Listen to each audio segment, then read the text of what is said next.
I was performing right then for the president, the press secretary, and the first lady.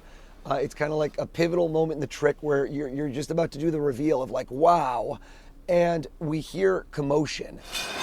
I see everyone swarming one table. I didn't hear any shots or see what looked like a shooter. I thought there was about to be a bomb. Like I really very much thought, oh my God, it's about to explode. Because of the way that it was being approached, it was incredibly surreal.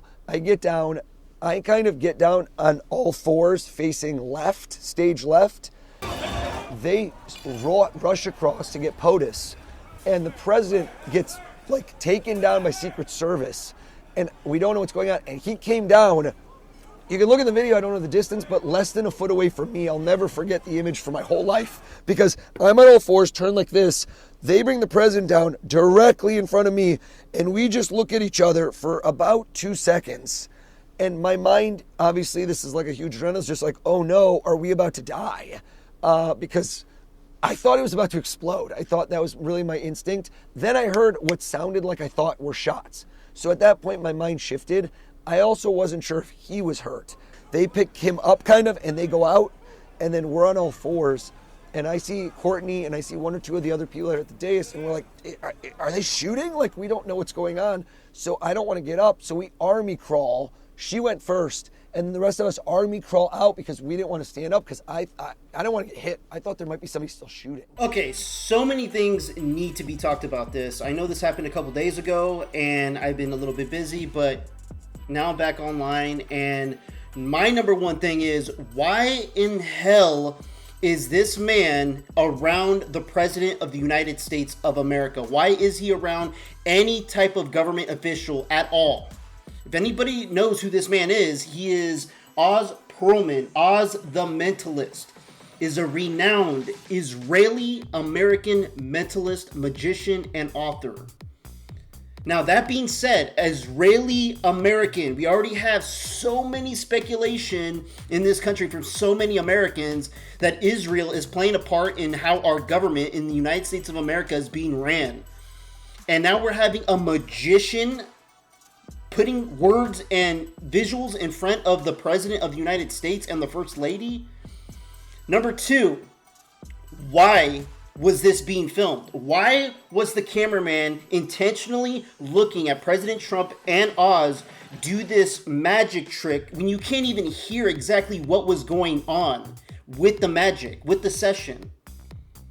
Now, there's already been a whole bunch of speculation online. Oh, this was all staged. This is all fixed. We want to make it seem like Trump is under attack. They're trying so many things online happening, but there's questions that need to be asked, and they need to be answered by our government. And so far, we're hearing some crazy shit about some answers.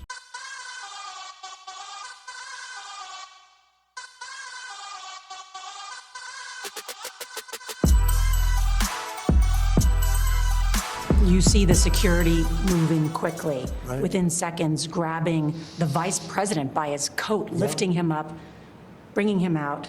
Then the counter assault comes in. Took 10 seconds for them to flank you, Mr. President, and then 20 seconds to get you out. It looked chaotic. At one point, you were down. What was happening? Well, what happened is it was a little bit me. I wanted to see what was happening, and I wasn't making it that easy for him. I wanted to see what was going on. And by that time, we started to realize maybe it was a bad problem, different kind of a problem, bad one, and different than what would be normal noise from a ballroom, which you hear all the time. And I was surrounded by great people, and I probably made them act a little bit more slowly. I said, wait a minute, let me see, wait a minute. So, I'm telling guys. Just at that moment where it looks like you go sort of down with the service, you were telling them to wait? Well, no, what happened is then I started walking with them. I started walking, and they said, please go down on the floor. So I went down, and First Lady went down also, but we were asked to go down by the agents as I was walking. In other words, they wanted you almost to crawl I was out. standing up, pretty much. I was standing up and then turned around the opposite direction and started pretty much walking out, pretty tall, a little bent over because I'm not looking to be standing too tall. Okay, so you heard him speak about the ballroom in this little clip right here, and he brings it up again after the shooting happens, and he goes up to the podium and he brings up the ballroom, why it's important that the White House have a ballroom so it can have extra security measures. No, you're the president of the United States. Security measures should be everywhere, 24/7, anywhere you go in this country, outside of this country. If you decide to go to freaking space, security should be crazy around the president. This is complete BS to me, bringing up the ballroom. Okay, we all know his intentions. He wants to create a ballroom. For what intent? Now we need to ask more questions on what the true intentions are for this ballroom. It's not for, oh, we need a bigger area so we can have all these events at the White House because we have to have chairs out on the lawn and it gets muddy out there when it rains. Like, no, I'm not buying that BS. The wheelchair brakes tend to lock the wheels, but don't actually lock the chair to the ground. Cole Allen, a 31-year-old Caltech engineering graduate and college prep tutor, now in custody, accused of opening fire at the White House Correspondents' Dinner. ABC News quoting sources that say Allen sent a message describing himself as, quote, a friendly federal assassin.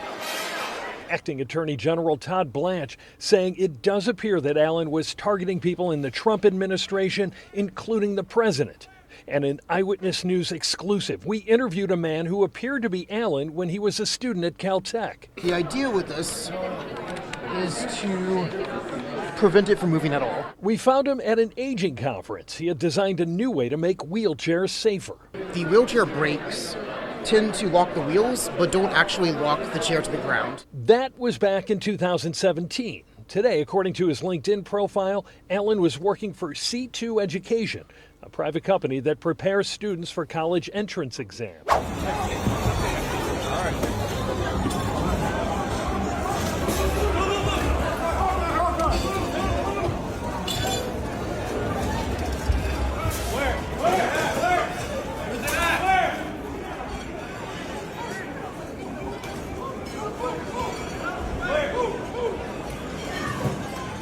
This video of an old news report has been circulating online showing Cole Allen, the White House Correspondents' Dinner shooting suspect. And we've received comments like these claiming that the 2017 video shows both Allen and Usha Vance, wife of US Vice President J.D. Vance. But that's false. People are pointing to this woman who appears earlier in the same news report. She's not Usha Vance. Here's how we know.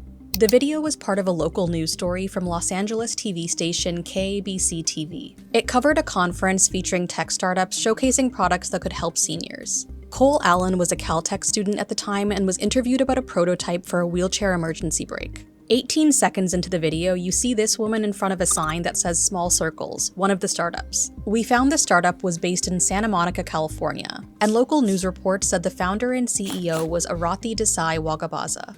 Her LinkedIn profile confirms she was CEO of Small Circles from 2015 to 2018. The startup's website I saw that video circulating too, thinking that there was a connection between J.D. Vance's wife and the shooter at the dinner, but that has just been debunked, so that's all false information. We have to be so careful about what we hear and see on the internet, and that's why I try to find the most reliable information as we can, and from multiple sources. You got to find multiple sources and really put it together to say, okay, what's the actual truth? What are they all saying that actually aligns with the truth? And not just one story saying this, this, and this, when another one's missing some of that information. It's like, okay, now we need to ask more questions about this original source. I mean, you guys, the internet, AI, all these different types of apps out there that are manipulating pictures and video is really tricky the American people, and it's making us believe whatever we want to see, and that should not be the case for anyone. And we need to start teaching the youth this too, because the youth is growing up around this environment that's very toxic and evil, in my opinion. It's evil because we're instilling false information into these young minds that are growing up, still developing their brains, and they're thinking that, oh, all this fake stuff is real. By the time they're an adult, who knows where they're going to be taking this country, if this country is even going to exist still in the future. What do you guys think about this this dinner, this shooting? Do you guys believe that this was fake, this was staged? Or do you guys believe that there was an actual threat? And from what I've also read in reports that the shooter claims that he did it to test the security for the president of the United States. And he was mocking the type of security that they had there at the dinner, saying that he checked in the day before and already had reservations there. That was his way of getting in. And he claimed to have all these weapons. I mean, he had all these things prepared and so easy to get through the Secret Service. Is that how easy it is to take over the government of this country? Imagine if it was not one person. Imagine if there was a group of people that flooded through there against the Secret Service. Let me know what you guys think about this in the comments below. Like and subscribe. I'd appreciate it. Till next time, peace out, everybody. This one's for Charlie.